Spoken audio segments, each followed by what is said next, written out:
I'm Jim Collison, and live from the Gallup campus here in Omaha, Nebraska. This is Gallup's Call to Coach, recorded on June 3rd, 2016.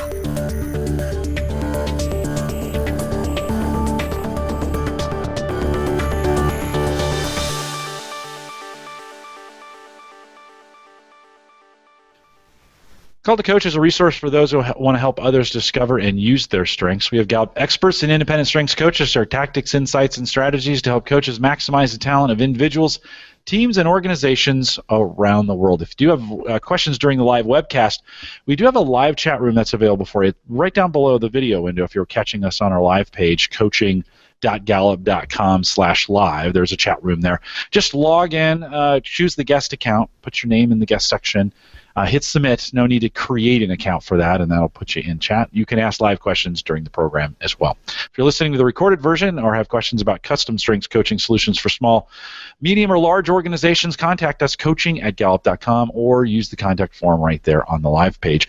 Don't forget to visit the Gallup Strengths Center. That's just GallupStrengthsCenter.com for all your coaching resources and StrengthsFinder training needs. You can also catch the video in both streaming and downloadable audio, really the best way to recapture this time you're in the car, in a train, on a plane, those times when you got a few minutes. You can listen to it on your phone, pair earbuds. We have all these programs available for you, including the apps to our top 5 app that is out there, all available for you on our coaches blog. By the way, a record-setting coaches blog. We just set a new monthly record for views on that. We'll do about 250,000 views to that blog over the course of the year. That's found at coaching, and it's not just for coaches, by the way, but coaching.gallup.com. Jeremy Petrosini is our host today. Jeremy works as a senior learning and development consultant here at Gallup. And Jeremy, I always say it's great to see you, especially great to see you today. I feel like it's been months since the two of us have gotten to do a Call to Coach. Yeah, welcome. I think it has been, Jim. Welcome. It has been, Coach. So. Glad to be here, as always. And, today we're excited, you guys, just to hear from another coach. Again, those best practices was just with a group of coaches a few weeks ago, a few of them from South Africa, and helping really ignite the strengths movement really around the world, and it's always just kind of fun to hear what you all are up to as coaches. So excited to jump right in. Again, Gallup, for many of us, we're aware of what's happening with StrengthsFinder. For some of us, maybe we're brand new to it, but we just crossed that 14 million threshold about 2 weeks ago. So we're excited that, again, there are thousands of people, tens of thousands, that are kind of learning about their strengths every day and every week. So we're excited to continue to be part of that journey. And again, with 7 billion people on the planet, 14 million is great, but we really want to get to at least 1 billion, and we know we can't do that without at least 1 million coaches. So we're continually building that coaching network as well. And again, excited for calls like this today, as well as different events that we have that will be continuing to just gather together and kind of share our stories. So today we have Liz Ramos with us. Liz is the founder and CEO of Ingeniate. Am I saying that right, Liz? You got it. Perfect. Okay. Within her coaching business, she really gets to guide C-level leaders and their teams to really create, not just kind of to know their strengths, but to create cultures, organizational cultures that are strength-based, that really drive both productivity and profitability. She's had the chance to be a coach and working with StrengthsFinder since about 2010, and she also was had the opportunity to go through our very first accelerated strength coaching program that was in Spanish, and it was actually down in Mexico City. So she was able to be part of that and leveraged her ability that she is bilingual and is able to coach kind of using Spanish and English with her work in California and really around the world. So Liz, thanks so much for being with us today. We're excited to have you. Thank you for allowing me to be here. I'm excited. I'm excited to be connected to all of you today. Thanks. Some of you may recognize Liz as well. She was part of our Coaches Learning Series that we do for our kind of ongoing education for our certified coaches. And then she did lead or was on a Call to Coach as well in Spanish. So if you had heard part of her story before, you'll get a continuation of that. And for those of you who are not part of those other 2 sessions that she was part of, we're glad to have her back. So Liz, real quick, I want to give people your top 5, because many of the coaches out there, there's something we learn about every one of us when we kind of see our strengths.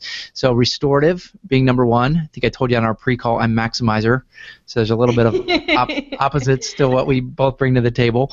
Activator, futuristic, relator, and individualization. So thank you again for being here, and I'd love for you to start out, Liz, just to share a little bit of details, background, insight in your story of really how you came kind of called to coach. Yeah, absolutely. So let's see, I'll do my best to do the short version of it. A little bit about my background before I started coaching. I was an HR manager in the wine industry and got to do that for a little over 10 years and was really good at it. But I think that's where the beginning of the strengths story started for me, looking back in terms of, where are we actually energized and where do we feel we're at our calling, right? Being called to coach. So I started my own personal development journey. Obviously, it's a never-ending journey, but 2008 through 2010 were really intense in that. And part of the assessments that I took as a client of a personal development program was StrengthsFinder. And it was great to take it as part of that. And I will admit that it wasn't your necessarily love-struck story because they didn't have someone who, I liked the results, it was great, but then, I didn't have one of you who's called to coach and who can help us take it a step further. So it seemed great, and I started using it with the level of understanding that I had and using some of the resources that Gallup provides, but without as much of the formality. So in the last, 2011, 2012, I started to really dig in and realize the depth and everything that we can do with it. And then magic really started happening in terms of application for myself. Really formalizing it as my main vehicle for my clients, but really to really start to leverage everything that it had to offer and started taking training and certifications and all of that to be able to maximize it and offer everything that it does have to offer. And Liz, I'd love to hear a little bit more for you on that. So you obviously had spent a lot of years in HR, working with people, you'd been exposed to different assessments. What was it about StrengthsFinder, and maybe even kind of through the lens of your restorative activator, right? How fast can we fix people and problems? You see that unique combination there. Also the individualized approach, right? Because not all people and all problems are the same. So within HR, there's a complexity. I'm reminded when Don Clifton would often say that people are messy. And it wasn't an apology. It was just the way things are, right? People are messy. So how do we begin to meet people where they're at and develop people? What was it that was different for you about the StrengthsFinder, the Clifton StrengthsFinder assessment that you had not uncovered in other tools or assessments? I think definitely it's the detail, right? The detail of breaking down the who I am as an individual. So there you go, the passion of my individualization, right? That you can't. There's very limited growth that you can have from putting someone in a major box as compared to other assessments. And there's value to it, yes, because I think there's value to anything, and it's all about what you do with it to have it be a sustainable model. But I think with StrengthsFinder, it's just there is so much depth and so much value in the customization of our ranking of our full 34 and everything that means, from our talent, by our filters, how we see things, to our needs and what we contribute, and really validate who we are uniquely versus putting us in a larger box. And I think that's where the value and the beauty of all of the coaches around the world bring to help really unpack that and walk people through the immense depth that there is with all of that, rather than just taking it. And so we have 14 million people worldwide who have taken it. And so that's my favorite question to ask when someone says, "Oh yeah, I've heard of it," or "I have the book." Great. What are your top 5? Right. Right? And I don't mind it because it's a great opportunity to say, okay, what do you do with it from there? But I think that's the main difference is the complexity, how much more value you could get out of having a profile is something that really does look at you as a unique individual and not put you in broad categories. Yeah, I recently had, and it was a senior executive of a very large client that Gallup works with. They've used every other assessment kind of under the moon, and I asked that same question, why StrengthsFinder? And it was really interesting because the reason you just shared is what they shared, and I don't know if the person I was talking to had individualization high or not, but they just said we in the past we love to label people and put them in boxes, and when we put 2 people in the same box, we're essentially stereotyping them and limiting their possibility. And so what they realized is they said whether it's an assessment that gave you your top 2 strengths or whether it's a Myers-Briggs that kind of gives you your key letters, they just said it led to labeling, whereas StrengthsFinder really led to kind of this unleashing of who an individual is. So that element of finding someone, again, with the exact same top 5, 1 in 33.3 million. So like you said, with 14 million, we still got a lot of individuals out there, and as we continue to expand the impact that Strengths has, there's a lot that we can learn about people. So I'd love to hear you share. I know one of the things that's always fascinating for coaches that are listening in is just hearing some of the stories of impact that we talk about. Somebody can take StrengthsFinder, see their top 5 or their top 10, full 34. That's not necessarily the transformation. The transformation often happens. That's information, right? The transformation happens through that coaching conversation. So I'd love to hear, just an example of some stories you have of ways that you were able to leverage StrengthsFinder with your clients to really just create change or create impact in their life. Yeah, I actually I can think of 2 somewhat different scenarios. So I focus most of my time on teams in the workplace, and I do individual coaching as far as it's within the leaders of those organizations. But I have had a few amazing private clients, and there's one that I was thinking about today and what I could offer, and I hope that this adds some value. But I started to realize in working with different clients that there were a few different levels to our strengths journey, where I see people kind of the places that they could be at in the journey of their talents and embracing who they are. And the very bottom, what I call kind of below the line, is shame and disappointment. I see that as one level, and then you have kind of ignorance, maybe just I focus on my skills, what I do, but not so much who I am. And then you have maybe I know, but it's more entertainment, right? So I took it, yay, and then I don't remember what they are later on. And then you get to talent mastery. So to me, it's a small progression that I see, and one of the most transformative, I think, for me, and it actually the individual that led me to look at it that way was one particular one that I noticed in the shame disappointment area, and I had never had that before until I worked with that client, where working through it, it was very much a conversation of, oh, this is what I am. Like I had always known that, and I had fought against it, and it was disappointment of seeing this is who I am in the beginning, right? And so that was really impactful to me, and I felt saddened that was where they were coming from. And so being able to work with them through that process of, yes, this is who you are, and it's great, and this is why it's great. And so allowing them to embrace that and pull out all of the examples of their life where it has served them well, and where they could continue to use it for the big goals that they had at the moment, present day, just creating that shift. Wow, that to me, heart-centered wise, was one of the most memorable experiences that I've had coaching someone, moving them from below the line of shame and disappointment to embracing who they are and getting on their way to talent mastery. Yeah, that piece that you're hitting on, and again, almost kind of like the stages. By the way, is that something you've kind of discovered or uncovered, or is that even other research that's kind of given you some of those stages? No, or steps? That's my interpretation. I did kind of, in all transparency, I have seen a different model like that in terms of life stages, just overall life stages, and so it was a good comparison for me at that point, and now I know I can add another level. We'll have to go back and look at that blog and rewrite it or add to it, but it's just my observation of the different steps that I think people can be at.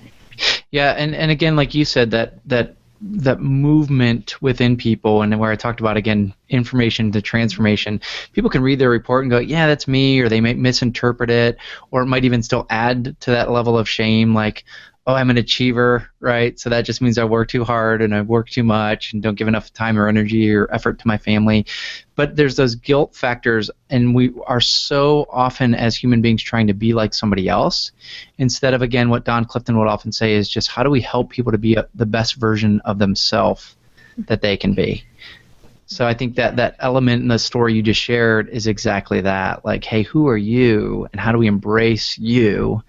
And really, that moving toward that talent mastery or strengths mastery piece is the ultimate goal, where you can just be free to be yourself, to be the best version of yourself. So. And what we do to each other as human beings, right? Because I think oftentimes it comes from us trying to live to the expectations that others set for us, or that the world that we believe is expected of us, whether it's parents or loved ones or the work world or whatever you want to call it, but some external force setting a certain mold for you that it isn't, right? And so for you to be able to step into your own, that's really huge. Yeah, that piece, somebody asked me in a training I was leading, a manager training I was leading yesterday in Colorado Springs, they said, does that voice kind of come internally within us or from other people?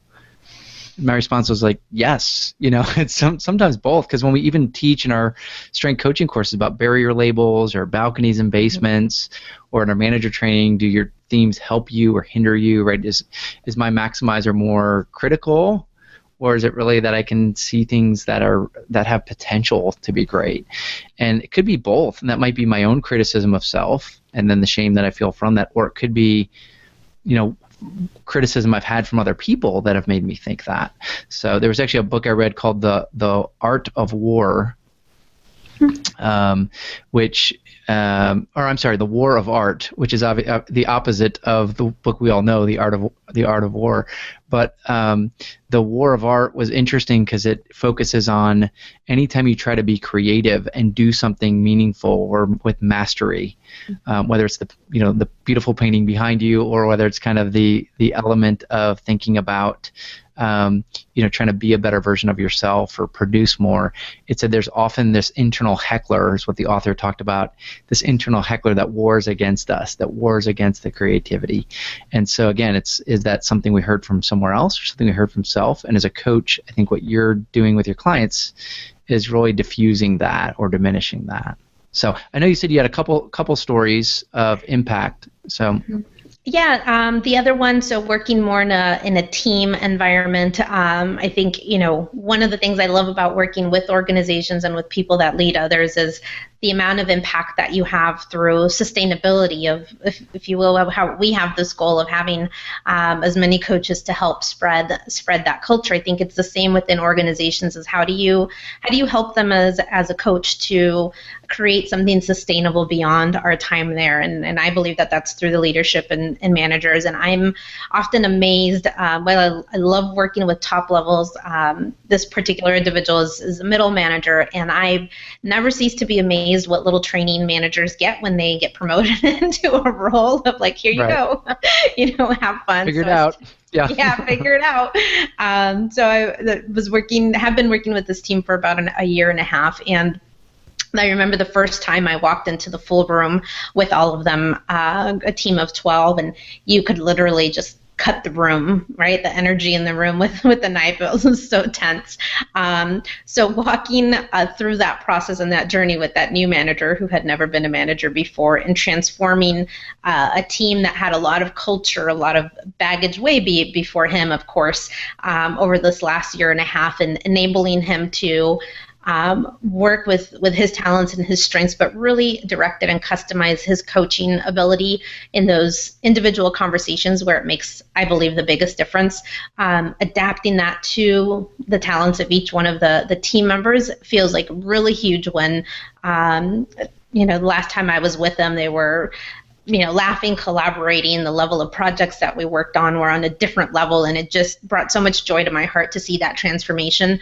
And obviously it happened through all the time and interactions we've had together, but also through them changing the way that they see each other as a team and themselves, I believe, but also really equipping him to do something sustainable, not just with that team, but anything that he continues to do after that as well, right? How he has those individualized conversations with each one of them and finds out about their needs and really takes them to that level. So to me, that's a huge transformation given where they were at beginning, and really rewarding on what I hope to see with the teams that I work with. Yeah, and that leadership piece of modeling the behavior, like you said, they jump into leader roles from being individual contributors, and very seldomly do they get training on that, or even we've found that, about 1 in 10 managers naturally kind of figure it out. Another 2 in 10, when you train them, they begin to gain some mastery. There's another 7 in 10 that are going, I still don't really get it. Like, what do I need to do? Or I'm too busy. I'd love to hear from you, I guess, just practical tips or tricks. Like, so what, specifically with that leader you were just talking about, where there was kind of a journey of them going, what do I do? How do I do it? And what I love is you gave us an example of that this person began to ask their team members those questions. I equate it, and again, a lot of our new research that we just launched at our recent client summit is that we know with millennials, they don't want a boss, they want a coach. And immediately some people will respond and go like, well, of course they do, because everybody wants a trophy. But if you played sports growing up, or anybody listening, if we played sports growing up, a coach is not a cheerleader. A coach is actually somebody who's oftentimes pretty tough on us, or pushes us, or challenges us. But they're also not the owner of the team in sports that just sits up in the box and at the end of the year evaluates whether you still have a position on the team or not. The coach is somebody who, on the sidelines, giving you momentary feedback. They believe in you. They invest in you. They're cheering you on. They're also giving you some immediate feedback or criticism of what could be better or different. And so when millennials are telling us that that's what they want, is more of a coach, they're saying they want somebody that's more involved in their day-to-day life versus somebody that's kind of just up in the box, the supervisor who, don't bug me unless you absolutely have to. And I think what I heard you say, would love to hear kind of some practical ways you can help us do this as coaches, is when you're coaching that leader, you're essentially then saying, now you go be the coach, right? Doesn't mean they have to get certified as a strengths coach or an executive coach, but really get involved, get on the sidelines of your people's lives, listen to them, observe them, watch them, give them momentary feedback, not just the annual review. So what are some things, like for you, again, you said this leader went from what do I do, talking to you, to now talking with their people. What are some things you found that are helpful to help those leaders or managers to really become like a coach, or to lead like a coach, where they're more involved in the day-to-day and the listening and focusing on the strengths of their people? Yep, I like 2 specific tools that Gallup offers us through our certification, where I got to practice it. They're my favorite. The first one is that self-awareness, right? That digging in I use 2 of them that I like a lot. I really love the 4 keys to an effective manager that looks at talent identification and setting expectations, motivation development. I love looking at that from 2 sides. As we have the grid, the exercise of how do each one of your dominant themes support it. And I always really push adamantly for anyone who's in management level to get their full 34, by the way, because I think that's really important. For budgetary reasons, if they could just do the managers, and I kind of make that a little bit of a requirement.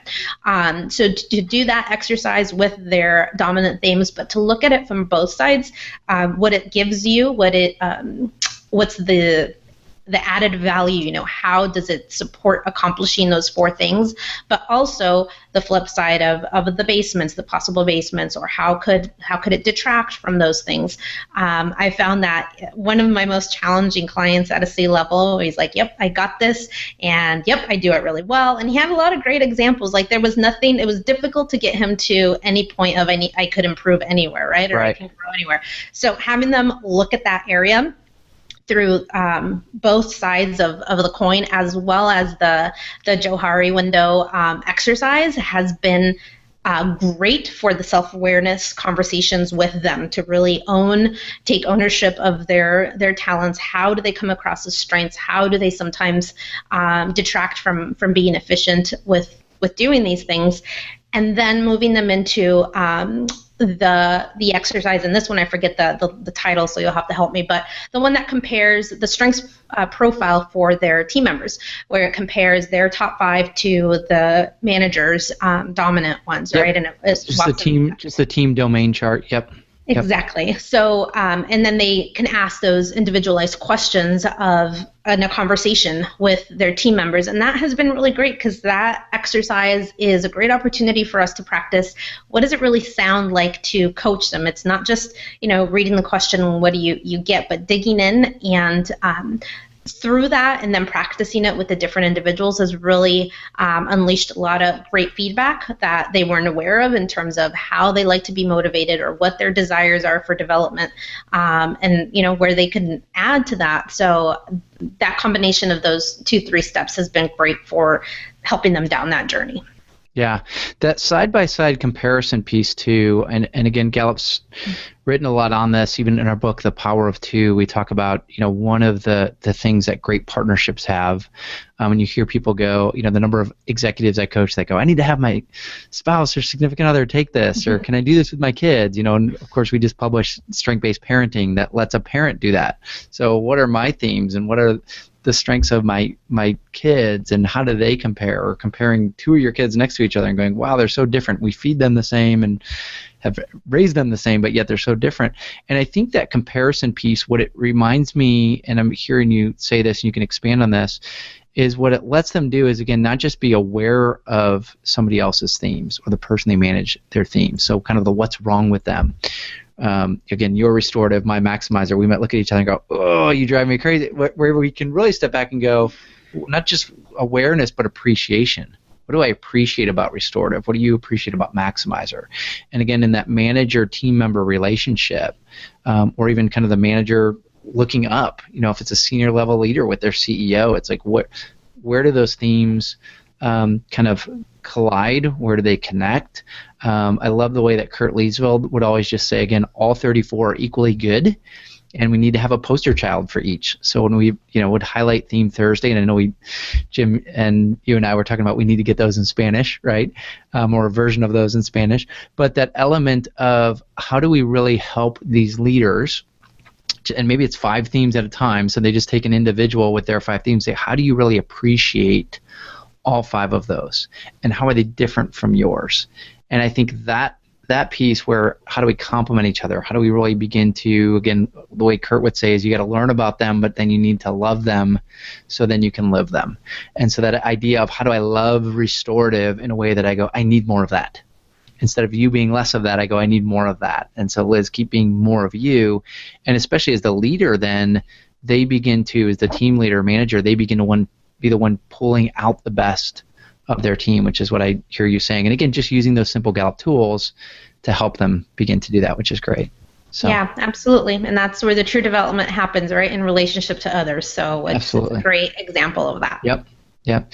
Jim, any questions from the chat room that we want to tee up for Liz? Yeah, a couple. So JB asked you, Liz, and if we tap into your futuristic and restorative a little bit, when you think about tools for the future, you mentioned the 4 Keys guide, but as you look ahead, what do we have that's coming in the future, or what would you like to see around in the strengths community, tools being developed that you think would help coaching, help individuals in the strengths community?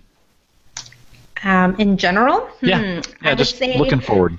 That with I don't know how much this fits or not, but one area that I've been looking for a filler, if you will, or a complement to is, because I do so much work with teams and managers, is that reality of such a huge hole of management training, of more of the nuts and bolts, is how can we, I've been looking to fill, how can we use strengths more in a more structured way to do that You're Now a Manager 101 phase, seriously, because it's so needed, from the basic concepts of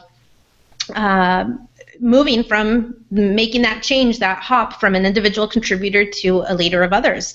And what does that shift look like? I have one team leader, one manager who's been in the role about 2.5, 3 years, and I feel bad that just a few months ago I learned that they had never been a manager before that, and I'm like, where the rest of his peers have been, there are 5 or 6 of them, and I realized, that's why it's so hard. And so his challenge is so big in terms of really learning how to delegate effectively and let go and all that stuff. So the whole Manager 101 is what I'm going to call it, I think is a huge would be huge to have something to fill in that's a little bit more structured. That might be something that we could offer. I think it would really round things out for those of us that work in organizations that way.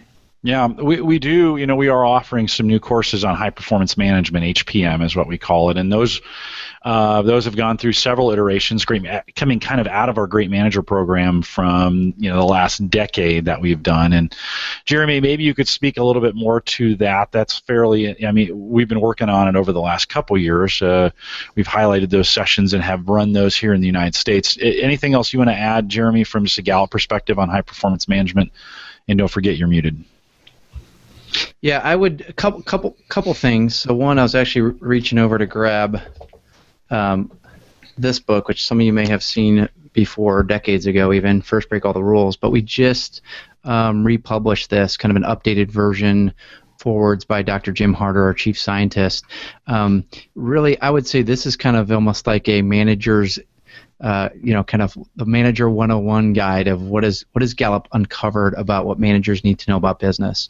The cool thing in this, it kind of talks about strengths. It also includes, some of you are familiar with Gallup's Q12, kind of very simple 12-question engagement survey for teams.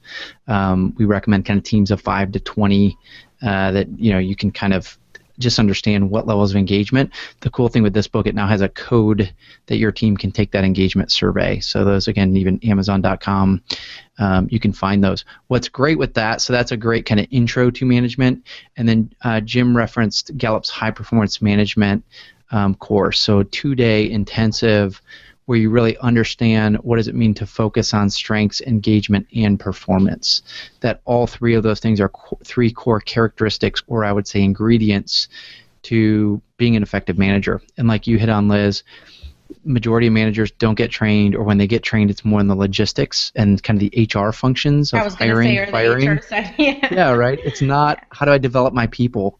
And so much of what we hit on the course, and Don Clifton, again, so much of his research early on around studying what works in organizations and teams, is there's this element of, again, when you focus on what's right with people and focus on the development of people, he came across the fact that the American Management Society defined management, this is back in the 80s, as getting work done through people, which makes sense, great delegation, but they evolved that to say it's not just getting work done through people, it's also getting people done through work. Now, I know there's some coaches out there that go, people are never done, and we shouldn't say it that way. But what I like about that, and Don liked about it, where it's getting work done through people and people done through work, it puts the onus on the manager that they don't exist just to produce something, right? They're not project managers, they're people managers. So they need to produce something, they also need to develop and really invest in their people in and through that process. Okay, I have to. You're chomping at the bit, Liz. Yeah, yes. Go ahead. So this morning, I was telling Jim I came in at before 7 a.m. to have a session with someone, and that was exactly the conversation we had, because his first question this morning was, but I don't have any relationship building ones until like number 16. Anyhow, that led us down this conversation of we were looking at that flip side, that exercise of the 4 keys, and he's one particular individual who's like, I'm pretty much perfect, right? This one balances that one out, and so I love him. He's like, oh, I'm good because I have this other one. So we got to this section, his learner. We were talking about his learner, and he was telling me how it supports development of the current role and all of that. And so I asked him, great, and how do you use your learner to find out about where are you at with where they want to develop for their future role, them as individuals, not, and he's like, I don't, so it was a great awareness of all the development conversation had been oriented to the task of how do I use people to get work done. Right. And it was awesome. It was a great, discovery of you haven't had any conversations with them about what do they want to do beyond the task that I'm tasked with, right? So I love it. Sorry, I had to share that. Yeah, no, and I hear it. I don't know if strengths came into play for that individual. I know you said, again, kind of the relationship building piece is what was missing. I've heard a lot of managers and coached a lot of managers and leaders who have responsibility high, And oftentimes that's kind of a little bit their excuse where they're going, but I have to deliver X by this date. And it's even sometimes their excuse that they're not necessarily even bad managers, but they micromanage more than they want and definitely more than their people want. I've yet to meet somebody that says I love being micromanaged, right? If you know of them, put me in touch with them, because there's people that like direction, there's people that like structure, but I haven't heard anybody say I like being micromanaged. Tell me what I need to do every single minute of every single day. But so that element is what I've found is that if a manager has a lot of responsibility, they need to again shift that to also being responsible for their people. So it's not just responsible for the task, you're responsible for your people. You're responsible for setting them up for success. That if they attended a manager training course and were asked to think of the best manager they ever had, would they think of you? And sometimes when I ask leaders that question, they go, I don't know, but maybe I could do something about that before they attend that class and get asked that question. So I love that you had that conversation this morning. And again, even back to what you were saying with kind of those 4 keys, I didn't reference that, but that was where we first published those 4 keys in First Break All the Rules, to say there's an element, one of those 4 keys is about, again, developing your people. So knowing their strengths, putting them in positions where they really fit to the right role. Jim, what else? Jeremy, let me say, too, on that 4 keys coaching guide that we have, typically when we first developed that, that was kind of designed for kind of an annual or semi-annual conversation, and yet we know with the millennials that they want that more often. And so I think we'll begin to look at that and say, how do we turn that into a more frequent conversation? In other words, it's a living guide. It's a something we pull out and journal in, as opposed to maybe have that end-of-year conversation, which, 10 years ago, 15 years ago, the end of the year was great. That was even getting done, because in a lot of places it wasn't happening at all. Yeah. And of course we know with the millennials, they want it a little more frequently. They won't ask for it, but they want it more frequently, and so I think it becomes a guide. For the HPM courses, just a real quick programming note on that. Those are available on our courses site, courses.gallup.com, and we've decided to blow those out all around the world. So Mexico City, Washington, D.C., New York, Shanghai, Omaha, San Pablo, London, Delhi, Irvine, Chicago, Singapore, Mumbai, Atlanta, and I think I said Irvine maybe twice. So they're all around. Liz, are you South or North California? Northern California. Northern California, and so. But maybe I'll have to pick another international destination. He started with Mexico City, so yeah. They're available in San Francisco, so you can also go there. We have them all around the world. One of the things a lot of folks don't know, if you pay for those with a credit card in advance, you get a 10% discount, as well as group rates are available. So if you can send a bunch of managers, we do volume discounts as well. All right, enough of that. Liz? Jim, real quick on that course, just while you're on it. So that 4 keys guide, or the conversation, again, that used to, in First Break All the Rules, we talked about, do you kind of sit with somebody as an interview and you hire them, or once a year? In that course that Jim just referenced, we do have an updated version of how do you have these meaningful conversations. What are questions you ask? We actually even, for many of you that have been through our strength coaching courses, just like we pair you up with somebody to coach midway through the week, in this class we actually have you set up ahead of time that one of your team members, so if you're a manager, one of your team members would be available, that you actually conduct a call with them and ask them some of these meaningful conversations. And again, it's meant to not just be a one and done, but to say, now how do you go do this with your other team members, and when are you going to follow up with these people? It's not just a once a year check the box, but asking questions and listening, again, like a coach that's more immediately involved, is a better way to drive performance versus a once a year, twice a year formal conversation. So again, that's all part, those tools and experience are part of that high performance management 2-day course. Liz, you're unique among some of our coaches because you do multiple languages, and we have a lot of coaches when we think that are doing that, not just with Spanish, but with French and other languages as well. Do you see any differences when you're coaching between the two language cultures, so to speak? Is there a difference, or is it pretty much the same thing? You're just flipping the language either in English or in Spanish? Yeah, I would say if anything, it's the language is less impactful than the culture where people are at. So, for example, I do some of the Spanish work here in the U.S. with workplaces that have Spanish-speaking populations, and they're very much part of the American culture. And so I think in those situations, it's more of a language switch. And of course, because of their background. I love being able to connect on the culture level. I think that's key to communication. But I would say it's more a cultural difference impact depending on what country you're working in, more so than the strengths conversation. To be able to connect with them and be more effective is how, the nuances or the specific things of how business is done in Mexico, for example, or their culture. So I think the differences are more learning about the culture, how you can be more effective in understanding that and understanding them. But in terms of the strengths piece, I think it is more, it's just a language thing. Mm-hmm. And any advice you'd give for a multilingual coaches who are going across, anything you've learned unique to that you may caution or encourage them on? Usually the people that I have coached internationally put up with my Spanglish sometimes when I'm trying to do because honestly I have so much depth in Spanish, right? And so that's a muscle that I've been building just to elaborate on conversations that are more in depth. So I use a few more tools, sometimes pictures or visuals if I can, just because otherwise I go in a million circles trying to explain a certain concept. It's pretty funny, actually. It helps me build rapport. So maybe just using other tools, I guess that might help you, that I might not otherwise use or need to use as much in English, where I can elaborate a little bit easier. Yeah, no, it's good. I think it's as we think multicultural, and I get an opportunity to see it in just a variety of languages. We work with Chinese.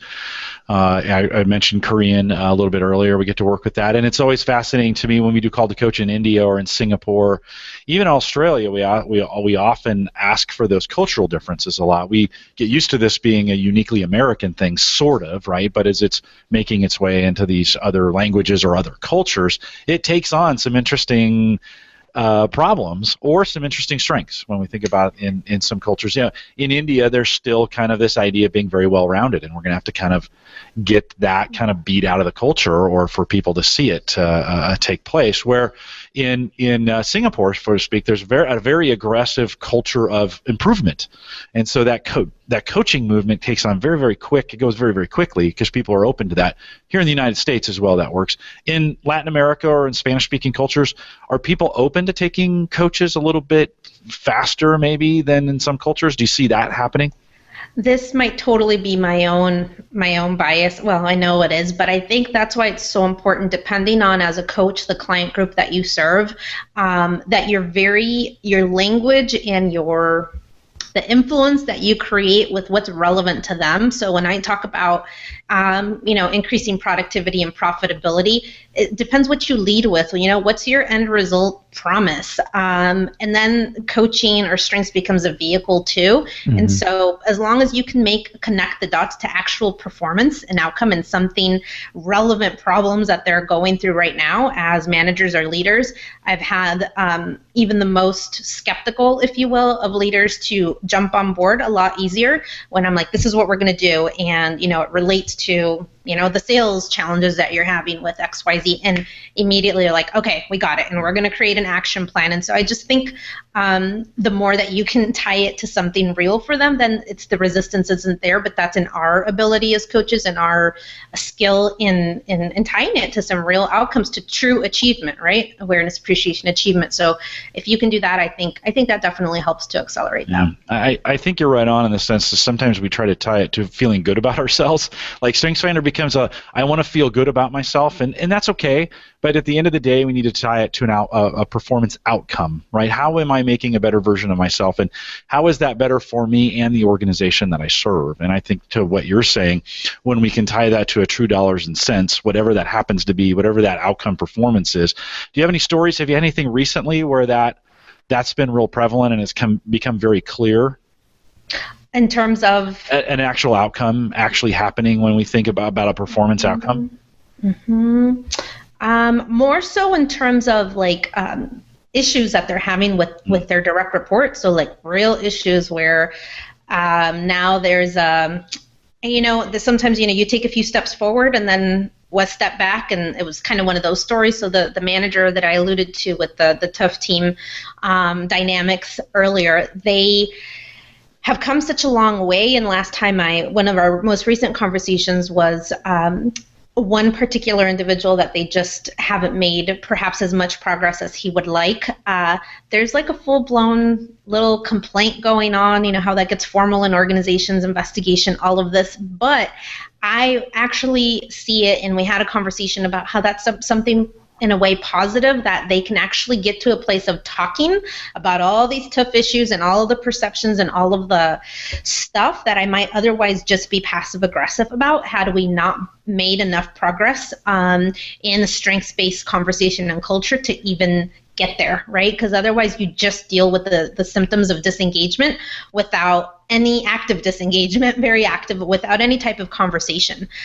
So I think, having laid the foundation and the groundwork with a strengths-based culture even allowed for that to happen. So it's one of those realities of few steps forward and one step back, but we're hashing it out and we're actually digging into the concerns or the issues, and I think that's progress. Well, we know when a team is in conflict, sometimes it can't be very productive, and so when those conflicts comes down, more information travels across the team and faster, and oftentimes they can, and it's a better place to work. To be honest, Donna asked, how do you tease out the leader's need? What's real for them, and specific questions. Maybe that's the question here. What are any specific questions when you're talking with leaders that you use that you find effective to kind of get that ball rolling? Well, it always depends on the person, right? So in general, like I'm having a conversation after this call, and the very basic question that I start with in the beginning with an organization is, what's the goal that you're trying to accomplish? Whether they reach out because they know something about StrengthsFinder or not, what's the goal that you're trying to accomplish, or what are the challenges that you're trying to overcome? Right? Very broad, but it's, what do you want? You want some help with something. What do you want? What do you want to fix, or what do you want to attain? Sometimes you get answers on both. So that's when I'm talking to them on an organizational level before we enter kind of a deep relationship. And as you're working with individual clients, I think it depends on the person very much, because you have those who, by their profile, you can kind of plot my client this morning, very high sales-driven VP, super strategic, and on execution, some influencing. And so with him, I don't need to draw it out. It's very in your face, right? And I don't have time, and they're very. You don't really need to ask many questions. But maybe with someone who's more, who has a different profile, who's more relationship based or not as extrovert with their thoughts, then I guess that's where I focus on asking more of the questions and what I started with, but digging in a little bit more. So it depends on the person. Liz, one more question from me. As you started your business, any lessons learned? A lot of coaches are in a place where they're getting certified, they're thinking about starting their own business. Any tips or things you'd give to them kind of right up front as they're maybe forming it? Absolutely. A lot of lessons learned, as I shared with all of you. My role before doing this was as an HR manager and employee. My personal background, I didn't grow up with any entrepreneurs close to me. So in the past, it wasn't even an option. It wasn't even a thought. So some of my huge lessons learned over the last 2 years, really, honestly, because you've got my activator. I do, and I learn, and I've embraced that my lessons, my hiccups are just lessons. But identifying who you really want to serve, number one, because especially with strengths, like it's so broad and amazing, from strengths-based parenting to Explorer to Quest to faith organization. It's just like, wow, right? And the excitement of it, and even just there with what you could do. So getting really focused on a target market, I think, is really clear. Finding that place of magic for you. For me, I'm definitely in it because of changing lives, because I know the difference of how people, what they have to give outside of work to the rest of their lives, to their family, when they are built up in the place where they invest most of their time. But it was also an embracing of getting to a point of understanding, I can actually leverage my past experience, my past life, it seems really obvious, right? But in the beginning, I didn't.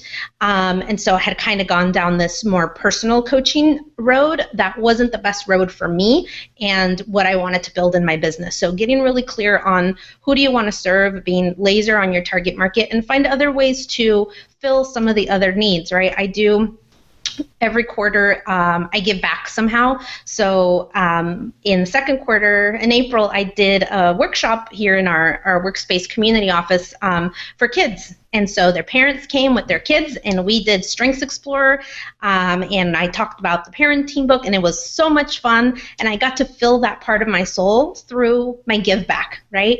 But it isn't something that I can humanly do at this phase of my business to dig into everything. So finding those other avenues to satisfy some of that, but getting really clear on who you serve, what's your value proposition, and zoning in, because otherwise it can be overwhelming. Yeah, we talk about this a lot in the world of podcasting and finding that niche, and then really, well, to use your words, kind of really laser in on it, right? And then expand as needed. If the niche is big enough that it can fulfill a full-time role, grow in that niche. If it isn't, and sometimes it's really small, then expand as needed. Instead of, I think I see sometimes, and I see the coaching world a lot, everybody trying to be all things to all people early, and that probably makes that pretty difficult. And some can do it. But and maybe I not think it's everybody. part of finding out, it's for me, my activator, I mean, it's part of that learning process, but just, I would say putting a time limit on it for myself, or my learner of, okay, how long are we going to do this before you kind of zone in on something? So that was huge for me. That has made all the difference. I can't even express how much of a difference it has made to find that focus. Good. Jeremy, I'll turn it back to you. Yeah, no, Liz, this is so helpful. Again, so much of what you do, again, focuses with leaders and managers, and I think for many of us, whether we're working with individuals that may someday manage or lead people, or people that are already in those roles, it's just there's enough nuance to it that it's not just make their strengths aware or make them aware of their strengths, but really how do they begin to leverage the strengths and advantages of others. So thank you again for being part of the call again today. Again, leverage you in the past, so thanks for being part of this. I do want to just tease out, and Jim, I'll let you give the details to it. We've got our first annual Strengths Summit coming up mid-July. That I know we've already got over 500 people registered. I think the cutoff is 1,000. So we know in good Gallup fashion, most of our coaches and attendees wait to register till the last 3 weeks before anything for some reason. Well, and even we're following that same pattern where we've been slow to release information until the very last minute. So exactly. It's been on both sides. Yep. We don't know your clients well, I guess. So, but we're excited about that summit.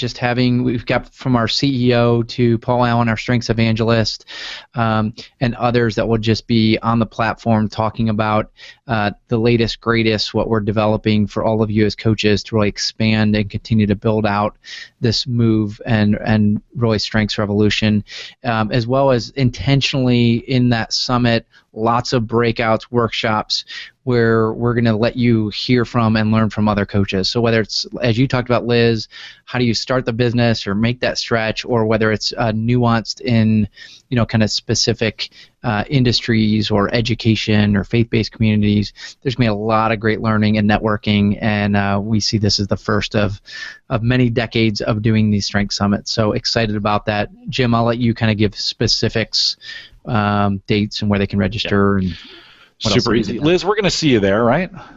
You're coming? Yeah. Oh, yeah. Super excited. We got flight's already booked, right? Yeah, absolutely. Activator came out.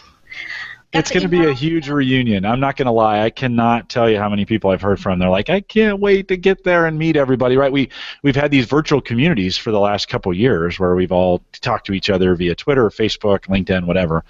or we've done video chats, but a great opportunity to get everybody, if it's just that, to be honest, if it was just us getting together and gathering the strengths community all in one place for a couple days, totally worth the price of admission and getting it. And of course, I'm biased, so it's easy for me to say that. But I think totally worth the price of admission. So I'll talk about that here in a second. I'll remind everyone to take full advantage of all the resources we have available. It all starts at the Gallup Strengths Center. Just go to GallupStrengthsCenter.com. Send us your questions, comments, or if you'd like to be a guest blogger, we do have our blog actually broke records this month. I mentioned that earlier in views, and so we're super excited about that. And if you'd like to be a guest blogger and get your writing kind of exposed to the strengths community, we don't take them all, but we do take those who submit it, and we'll work with you on it. Send us an email, coaching@gallup.com, and put guest blogger in the subject line. That way we can route it properly. I mentioned that coach's blog. It's got the links to our Facebook group, YouTube page, all the RSS and iTunes feeds that you'll need, our iPhone and Android apps, as well as the weekly Strengths Wisdom programs that we do for Theme Thursday. If you haven't caught on to those, you want to head over there. We cover a theme a week, and Micah helps me with that as we dig in each week and get it done. All those resources available, coaching.gallup.com. Jeremy mentioned the summit. CliftonStrengthsSummit.com is really just the address you need to know. Get there. The information that we have to date is there, and speakers and those things. We are adding to it daily. I think there'll be another big burst of information that comes out either this weekend or early next week. And so if you want to stay up to date, just bookmark it. CliftonStrengthsSummit.com, July 18th, 19th, and 20th of 2016. If you're listening to this after that, we're sorry you missed it. We'll do another one, I hope. Maybe I shouldn't say that and promise another one, but I'm sure there'll be another one behind it, and we'd encourage you to join us, especially right now. If you're in the United States, it's an easy flight into Omaha, and we'll be ready for you. So come July 18th, 19th, and 20th, CliftonStrengthsSummit.com. If you found this helpful, we'd ask that you share it, and we'll ask everyone to join us again for the next Call to Coach. And with that, we'll say goodbye, everybody.